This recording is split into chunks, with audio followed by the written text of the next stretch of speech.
Salam, hər vaxtınız xeyir olsun. Bu günləri çoxbucaqlılar dərsini izah edəcəyik. Əksər şagirdlər mənə müraciət etdiyi üçün ki, güvəndən oxuyurlar və ardıcıl olaraq izah elədikdə daha yaddaşda qalır və daha yaxşı başa düşürlər. Ona görə də sol tərəfdə çoxbucaqlılar dərsinin izahın açıq şəkildə qoyacağam və ardıcıl olaraq izah olunacaq. Birinci gələk çoxbucaqlının növləri. Çoxbucaqlının növləri çökük çoxbucaqlı var, bir də qabarıq çoxbucaqlı var. Bizim keçəcəyimiz qabarıq çoxbucaqlı olacaq və qabarıq çoxbucaqlı bölünəcək. Düzgün və düzgün olmayan çoxbucaqlılara. Qabarıq çoxbucaqlı nədir? Diqqət yetirik bu şəkildə çoxbucaqlının tərəfləri var. Çoxbucaqlının tərəfləri təpələrindən əmələ gəlir və həmin o təpələrin sayı tərəflərin sayı ilə eynidir. Məsələn, tərəflərin sayısaq, diqqət etirsək, görərik ki, 1 təpə, 2 təpə, 3, 4, 5 və 5 dənə təpədən ibarətdir. Bu 5 bucaqlı adlanır. 5 dənə təpəsi olduğu üçün 5 bucaqlı adlanır. Həmin çoxbucaqlının tərəflərinə də diqqət yetirdikdə çoxbucaqlının görərik ki, 5 dənə tərəfi var. Birinci tərəf, ikinci tərəf, üçüncü, dördüncü və beşinci. Həmçinin bunu daxili bucaqları da 5 dənə olacaq. İndi isə keçəcəyik daxili bucaqların cəminə. Əvvəlcə deyək ki, qabarıq çoxbucaqlını biz necə ayırd edəcəyik? Həmin bu tərəflərin uzantısı, yəni görürsünüz, diqqət edin, şəkildə neyniyib? Uzadıb. Həmin bunun uzantısı. Əgər çoxbucaqlını müəyyən hissələrə bölərsə, bu qabarıq çoxbucaqlı sayılmır. Məsəl üçün, nümunə olaraq göstərib ki, baxın bu şəkildə diqqət yetirəndə, məsələn, bu tərəfi uzadanda, fiquru kəsməsə də, burada nədir? Uzadanda neynir? Kəsir. Yəni, istənilən tərəfindən düz xətt keçirdikdə və yaxud da istənilən tərəfini uzatdıqda fiquru bölməli deyil. Əgər bölərsə, bu qabarıq olmayan çoxbucaqlı olur. Və yazıb altında da ki, n tərəfi olan çoxbucaqlıya n bucaqlı deyilir. İstənilən çoxbucaqlının xarici bucaqlarının cəmi 360-dır. Yəni, istəyir 100 bucaqlı olsun, istəyir 3 bucaq olsun, xarici bucaqların cəmi 360-dır. Ümumiyyətlə, çoxbucaqlılar 3 bucaqdan etibarən başlayır. Yəni, n böyük bərabərdir 3-dən, minimum 3 olmalıdır. Gəlin, indi birinci izah eləyək. Diaqonal nədir? Diaqonal 4 bucaqlarda izah eləmişik qonşu olmayan təpələrə. Baxın, diqqət yetirin, sizə burada 5 bucaqlı verib. 5 bucaqlının biz diaqonallarını çəkmək istəyirik. 5 bucaqlının diaqonallarını çəkmək istədikdə, məsələn, buranı bir A götürək. A-dan hansı təpəyə? B, C, D, E işarəli. A təpəsindən hansı təpələrə biz parçalar çəkə bilərik? Söhbət tərəfin yaratdığı parçadan getmir. Əlavə bir özümüz hansı parçanı çəkə bilərik? A-dan B-yə çəkmək olar? Olmaz. Çünki eyni tərəfə əmələ gətirəcək. A-dan E-yə çəkmək olar? Olmaz. 2 dənə təpə getdi də, yəni B ilə E-yə çəkmək mümkün olmadı. Bir də nədir? Özüdür. Yəni, A-dan A-ya çəkmək olar? Olmaz. Deməli, n dənə nöqtədirsə, 3-nə çəkmək olmur. Ona görə də bir təpədən çıxan diaqonal sayını tapmaqdan ötürü n-3 olur. Baxın, burada sizə verməlidir. Baxın, qabarıq çoxbucaqlının bir təpədən çıxan diaqonal sayı nə qədər olur? n-3. Səbəbini də açıqladıq ki, 3 dənə təpə nöqtəsinə çəkilə bilmir. Özünə və sağında və qonşusunda olanlara. Hardan çəkmək olar? C-yə çəkmək olar və D-yə çəkmək olar. Baxın, 5 dənə idi, 5 bucaqlı idi. 3-ün çıxdım, neçə qaldı? 2. 2 dənə yaranmalıdır. Bir təpədən baxın, biri bu çıxdı, AC, biri də AD. Bunlar nə sayılır? Diaqonal sayılır. İndi baxın, 3 bucaq sayına. Baxın, 3 bucaq sayına. Bir təpədən çıxan diaqonalları çəkəndə neçə dənə 3 bucaq yaranır? Baxın, diqqət yetirin, işarələyəcəm. Bu da bir 3 bucaqdır. Bu da bir 3 bucaqdır. Bu da bir 3 bucaqdır. Və bu 3 bucaqlar bir təpədən çıxan diaqonallar sayəsində yaranıb. Onda 5 dənədirsə, neçə dənə yaranıb? Deməli, 1, 2, 3 dənə yaranıb. 5-dən çıxmalıyam nəyi? İkisini. Ona görə də n bucaqlı olsa, ikisini çıxırıq. n-2 sayda nə olur? 3 bucaqlara ayrılır. 3 bucağın deməli, daxili bucaqların cəmi 180-dir. Belə də yadda saxlaya bilərsiniz ki, 180 vursa n-2 nədir? Daxili bucaqların cəmidir. Daxili bucaqların cəmidir. Baxın, 3 bucaqların təpə hissələri ümumiyyətlə Ona görə olmalıdır ki, bu niyə görə bəs belədir? İzah eləyək də sizə. Deməli, bunları silək. Çox rahatlıqla görün. Deməli, diqqət etirsəniz görərsiniz ki, burada bax, bu üçbucağın bucağıdır. Bu da üçbucağın bucağıdır. Məsələn, beta, bu da məsələn qamma. Hər bir üçbucağın görün təpələri neyniyib? Yerləşib harda? Çoxbucaqlının daxili bucağında. Yəni qısası ona görə də üçbucağın daxili bucaqlarının cəmi nədir? 180 dərəcədir. Biz 180-i vurmalıyıq neçə dənə üçbucaq yarandı? N-2 sayda. Olur onda çoxbucaqlının daxili bucaqlarının cəmi üstünə 180 vurulsun N-2. Bayaqları biz qeyd elədik ki, bir dənə təpədən neçə dənə diaqonal çıxır? N-3 sayda çıxır. Bizim neçə dənə təpəmiz var? N dənə təpə var. N dənə təpədən N-3 sayda çıxır. Onda nə etməliyik? N-i vurmalıyıq N-3-ə. Bəs diqqət yetirsək, diaqonal necə olur? Neçə nöqtəni birləşdirəndə diaqonal yaranır? Baxın, 2 dənə nöqtəni birləşdirsək, burada A nöqtəsi ilə C nöqtəsinin, yəni 2 nöqtədən parça yaranır. Parça nədir? 2 nöqtənin arasında qalan nöqtələr çoxluğudur da. Burada həmin bu parça nədir? 2 dənə nöqtədən əmələ gəlib. Yəni burada istəyir AC diaqonalıdır, istəyir CA diaqonalıdır. Eyni şeydir, eyni diaqonaldır. Ona görə də bunu nəyə bölməliyik? 2-yə bölməliyik ki, 2 dənə təpədən bir dənəsi yaranır.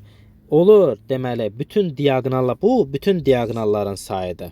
Hamısını çəkəndən sonra n vurulsun n-3 böl 2 sayda olur. Məsəl üçün deyirik ki, 7 bucaqlının bir təpədən çıxan diaqonal sayı nə idi? N-3 idi. Aparıb n-in yerinə 7 qoyuram. 7-3 bərabərdir 4-ə. İndi mən tapmaq istəyirəm bütün diaqonal sayını. Onda nə etməliyəm? Düsturu yazıram. N vurulsun n-3 bölünsün 2 bərabərdir. N-imiz bizim neçədir? 7-dir. 7-ni qoyuram n-in yerinə. 7 vurulsun 7-3 bölünsün 2 bərabərdir. 7 vurulsun 4 bölünsün 2-yə. 7 4-üm 28, 2-yə də böləndə 14 və yaxud da ixtisar aparmaqla da tapmaq olar. Bəs üçbucaq sayı nə qədərdir? Üçbucaq sayı dedik ki, n-2-dir. Yəni 7-2 olur neçə dənə? 5 dənə üçbucaq. Daxili bucaqların cəmini tapmaq istəyirik. Məsələn, 5 bucaqlıyını tapmaq istəyirik. Düstur nə idi? 180 vurulsun n-2 idi. Və biz n-in yerinə nə qoyacaq? 5 qoyacaq. 5-dən çıxacaq 2-ni eləyəcək 3. 180-də da vuracaq 3-ə eləyəcək nə? 540. İndi gəlir düzgün çoxbucaqlı nədir ümumiyyətlə? Çoxbucaqlını izah elədik, diaqonalını izah elədik, yaranan üçbucaq sayını da izah elədik. İndi düzgün çoxbucaqlı nədir? Bütün çoxbucaqlar düzgün deyil. Onlar şərt olmalıdır. Şərt nədir? Bütün tərəflər bərabər olmalıdır və daxili bucaqları, xarici bucaqları bərabər olmalıdır. Bu zaman nə deyəcəyik biz? Düzgün çoxbucaqlıdır. İndi birinci biz dedik ki, çoxbucaqlar neçədən başlayır? 3-dən başlayır. Baxın, biz üçbucağın müxtəlif növlərini keçmişik. Bərabər yanlısını keçmişik, düz bucaqlısını keçmişik, bərabər tərəflisini keçmişik. Bu qədər növün içində bütün tərəfləri bərabər olan hansıdır? Bərabər tərəfli üçbucaqdır. Və bütün bucaqları bərabər olan da hansıdır? Yenə də bərabər tərəflidir. Çünki bərabər tərəfli üçbucağın bir daxili bucağı neçədir? 60 dərəcədir. 180-də 3 yerə bölünür. Gəl indi kvadrata. Kvadratda dördbucaqlının növüdür. Dördbucaqlının bir çox növlərini keçmişik. Parallelogram, düzbucaqlı, trapesiya. Bu növlərin içində həm bütün tərəf, baxın, bütün tərəflərin təkcə desəz ki, düzgün çoxbucaqlı, bütün tərəfləri bərabər olan səhv olur. Çünki tərəflərlə bərabər, daxili bucaqları da bərabər olmalıdır. Məsələn, biz götürsük ki, bütün tərəfləri bərabər, onda biz romba niyə görə düzgün çoxbucaqlı demirik? Çünki rombun daxili bucaqları bərabər deyil. Orada iti bucağı var, kör bucağı var. Amma kvadratda nədir? Bütün bucaqlar bərabərdir. Və yaxud da belə desək. Desək ki, bütün bucaqları bərabər. Təkcə yəni bunu desək, onda deyərik ki, düzbucaqlıda bütün bucaqlar 90 dərəcədir. Bəs niyə qəbul eləmirik? Çünki düzbucaqlının n-dən uzunluğu var. Yəni bütün tərəfləri bərabər deyil. Ona görə də iki şərtin ikisini də demək lazımdır. Demək lazımdır ki, bütün tərəfləri bərabər və bütün bucaqları da bir-birinə bərabər olsun. Bizim deməli düzgün dördbucaqlımız nədir? Kvadratdır. Daha sonra gəlirik düzgün altıbucaqlı. İndi biz dedik ki, çoxbucaqlının daxili bucaqların cəmi düsturu nədir? 180 vur n-2-dir.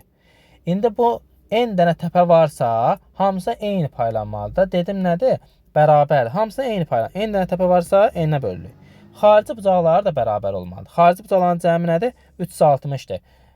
N dənə təpə varsa, hamısına eyni sayda bölünməsi üçün 360-ı bölü n.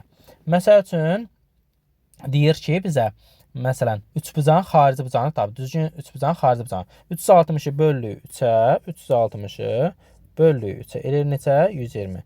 Və yaxud da 5 bucağın 360 bölünsün 5. O da eləyəcək 72 dərəcə. Yəni ki, bu qayda ilə həll eləyirik. Daha sonra qeyddə verib bizə ki, n bərabərdir 3 olarsa kör bucaq olur. Niyə görə? Çünki 360-ı 3-ə böləndə nə qədər eləyir? 120 dərəcə. 120 dərəcəmiz nədir? Kör bucağımızdır. Gəlirik indi düz bucaq niyə olur? 360-ı da bölürük 4-ə eləyir neçə? 90 dərəcə. 90 dərəcəmiz nəyə deyirik? Düz bucağa deyirik. Ona görə betdə olur düz bucaq. N 4-dən böyük olarsa, baxın burada yoxladıq. 360-ı 5-ə böləndə neçə alındı? 72 alındı. Artıq 5-dən sonra, baxın məxrəc böyüdükcə nə olmalıdır? Kəsirin qiyməti dəyişməlidir də, yəni azalmalıdır. 6 qoyanda 60 eləyəcək. Getdikcə azalmağa doğru gedir və iti bucağa olur. Sonra ən əsas istifadə olunan düsturlardan biri, düstur deyəndə xassələrdən biri. Düzgün çoxbucaqdır. Daxili və xarici bucaqlar qonşu bucaqlardır. Daxili bucaq ümumiyyətlə bu üç bucaqda da deyilib. Xarici bucaq nədir? Bu tərəfin uzantısını çəkirik. Bura məsələn alfadırsa, bura bettadırsa, alfa ilə betta nədir? Qonşudur da. Açıq bucaq əmələ gətirir. Açıq bucaq, biz qonşu bucaqlar ona demişik də. Bir tərəfi eyni, digər tərəfləri əks şüalar əmələ gətirən. İndi yadınızda qalsın ki, ona görə də daxili və xarici bucaqların cəmi neçədir? 180 dərəcədir. Bu nə zaman istifadə olunur? Məsəl üçün, siz tapmaq istəyirsiniz ki, 5 bucaqlının bir daxili bucağın. Biri var ki, burada yerinə qoyasınız. Baxın, burada yerinə qoyasınız. Biri də var ki, ən asan. 360-ı 5-ə böldük. Neçə yarandı? 72 dərəcə. 180-dan 72 çıx, 108. Laf bunu şifahi də eləmək olar. Yəni ki, bununla eləmək. 9 bucaqlını tapmaq istəyirəm. 360-ı bölürəm 9-a. Eləyir nə qədər? 40 dərəcə. Olacaq daxili bucağı nə? 140 dərəcə. Daha sonra gəlir çoxbucaqlının daxilinə və xaricinə çəkilmiş çevrələrin radiusları. Biz məsələn bununla 4 bucaqlıda rast gəlmişik. 3 bucaqda, birinci 3 bucaqda böyük yer var idi, xaricinə çəkilmiş və kiçik yer var idi. İndi də bütün çoxbucaqlılar üçün, bu yəni ki, bu düsturlarda məsələn 3 bucaq istəyirsən. Məsələn deyirəm, göstərək. R bərabərdir 3 bucağını tapmaq istəyirsən. A bölünsün 2 sinus 180 bölünsün nə? 3. Bərabərdir. A bölünsün 2 sinus nə eləyəcək? 60 dərəcə. Sinus 60 dərəcə nədir? Kökdə 3 bölü 2-dir. Olur onda A 2 vurulsun. Kökdə 3 bölü 2. Məxrəcinə 1 artırıb 2 ixtisarlarında A bölü nə eləyir? Kökdə 3.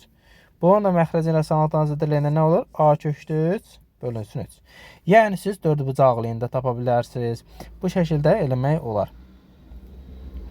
Yəni bunları yadda saxlayın və çox istifadə olunsa yadda qalır. A bölü 2 sinus 180 bölün və A bölünsün 2 tangent 180 bölün. Böyük R xaricinə çəkilmişdir. Kiçik R nədir? Daxilinə. Və xaricindən versə, daxilini də belənçinə şəkildə tapmalı və yaxud da əksinə. Sonra gəlir düzgün 6 bucaqlı. Düzgün 6 bucaqlı nədir? İndi düzgün 6 bucaqlıda bir xarici bucağı necə tapıram? 360-ı bölürəm 6-ya. Neçə dərəcə düşür? 60 dərəcə. Biz də deyik ki, daxili bucaqla xarici bucağın cəmi neçədir? 180-dır. İndi 180-dan 60 çıxanda nə qədər qalır? 120 dərəcə qalır. Gəlirik diaqonallarına.